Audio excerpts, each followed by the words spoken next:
Get her Where out. is all this? Where is all this? For the last 7 days, I've committed all my time to becoming the best at fighting. You see, with the last chance qualifying being a whole month away and Epic taking their 2-week break, I thought it'd be the perfect time to improve my fighting skills. But to stay committed to this, I formed a daily routine, which consisted of free building, training my mechanics, playing cup endgame, and playing reload, fighting as many people that I could find. Also, to test how well this routine worked over a 7-day period, I would be 1v1ing a pro on day 1 and on day 7 to see the score difference. And if I can grind these 4 fundamentals for 7 days straight, surely I can become a better fighter. Oh my! So on day 1, I started off by free building for about 10 to 20 minutes, and then I hopped straight into mechanics training, and once I had fully warmed up, I knew I was ready to verse the first pro. But before I get into the 1v1, if you enjoyed the video, please make sure to like and subscribe as it helps me loads. With all that said and done, let's get into the 1v1.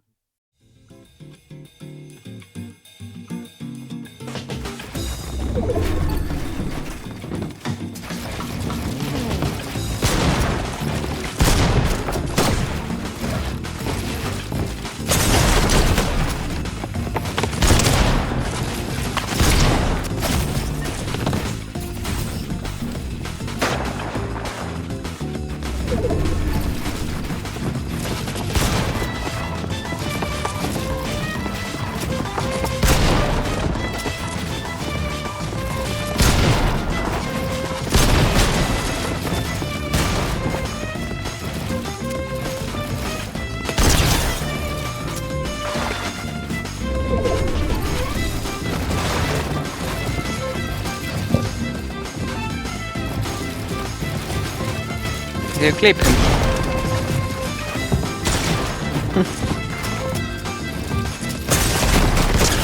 So after 200 pumping Ari there, I was winning in the 1v1, and I was starting to wonder if I even needed to improve my fighting. But after losing the round after, I went on to get 1 pumped again, and in the final round, 1 pumped again. Now I did say that Ari had crazy aim, and he does, but there was a clear underlying problem.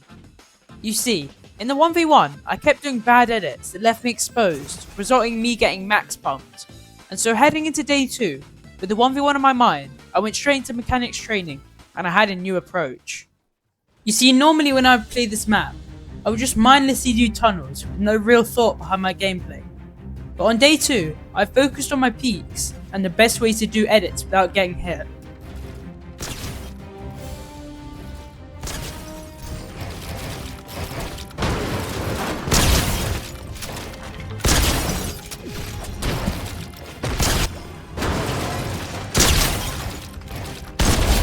Now after I played the peak scenario training for around half an hour, I then went into carp endgame and attempted to fight as many people as possible. Oh, I was comboing them. You mean I can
After finishing playing Cup Endgame on day 2, I hopped off for the rest of the day, and in days 3 and 4, I basically repeated what I had already done in the 2 days prior, with some additional scrims. So moving on to day 5, I started off again by warming up my free builds, and they were looking better than ever. Then, I went into playing Martel's Turtle Fights to improve my aim and keys. I played this for around an hour on day 5, and the difference I noticed from before I played and after was crazy. I was hitting every shot, and my edits and peaks were at their best. Now, taking advantage of this, I decided to play some reload solo v squads to practice my fighting under pressure, and I finished day 5 by playing some friendly 3v3s and 4v4s, and even played some aim labs before I went to sleep. Day 6, the day before my final 1v1, and if I wanted to see results in the test on day 7, I had to make day 6 my most productive day so far. I begun by warming up in turtle fights, and then for the next 3 or 4 hours, I essentially split up the fundamentals I had talked about before, and committed an hour or so to each to make sure that I'd properly mastered them. I then, instead of playing Fortnite, decided to watch Fortnite, and this was because I may have been spending a lot of time improving my mechanics, but I wasn't really learning new mechanics. So I spent the next quarter of the day reviewing none other than Peterbot's gameplay. The way he took peaks, the way he knew whether to aggress or back up, even to the way he took walls and building tiles. It was all unique to me, and really showed me the skill difference between me and 5 times FNCS winner Peterbot. Now, for the last of day 6, while taking my newly acquired knowledge into account, I attempted to replicate Peterbot's gameplay in mechanics training, and did this for about an hour before getting off for the day. So it was day 7 of my progression journey, and time to see if it had actually paid off, or if it was even worth it. Now, with all that in mind, I went into warming up, doing the usual free builds, mechanics training, and then it was it. The final 1v1, Pro versus Vens, part 2. But who was the second pro?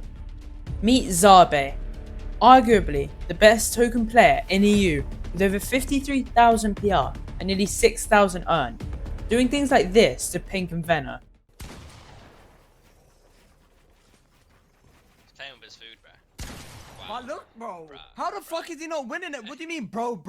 By far the best player I'd ever versed.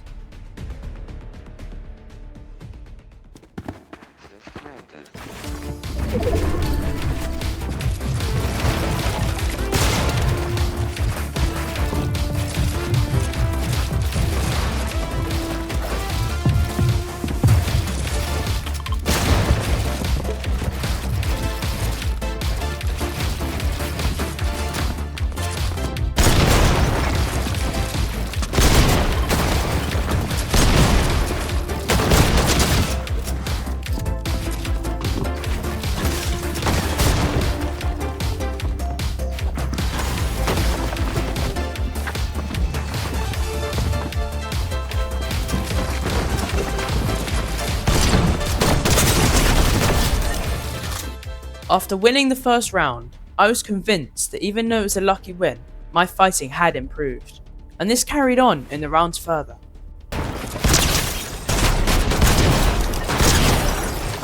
While I was winning rounds that I was proud of, I obviously wasn't winning against Zabet overall, and I mean, who's expecting me to? But for me to be getting as many rounds as I did showed that this 7-day journey had worked. I was able to keep fights going for longer, even when I had been hit for lots of damage, and I felt way more confident when editing and peaking. It was safe to say that this progression was a success, and the results in the 1v1 against Zaba on day 7 showed it. I was able to keep up with him at some points, and I felt so much more ready for the last chance qualifier. With all that said, I would like to give a huge thanks to Ari and Zaba in playing such a big role in this video. I'll link their socials in the description. And if you enjoyed, please make sure to like and subscribe, as I worked even harder on this video. And if you made it this far, comment pro, and stick around for my last chance qualifier video. And last of all, have a great rest of your day.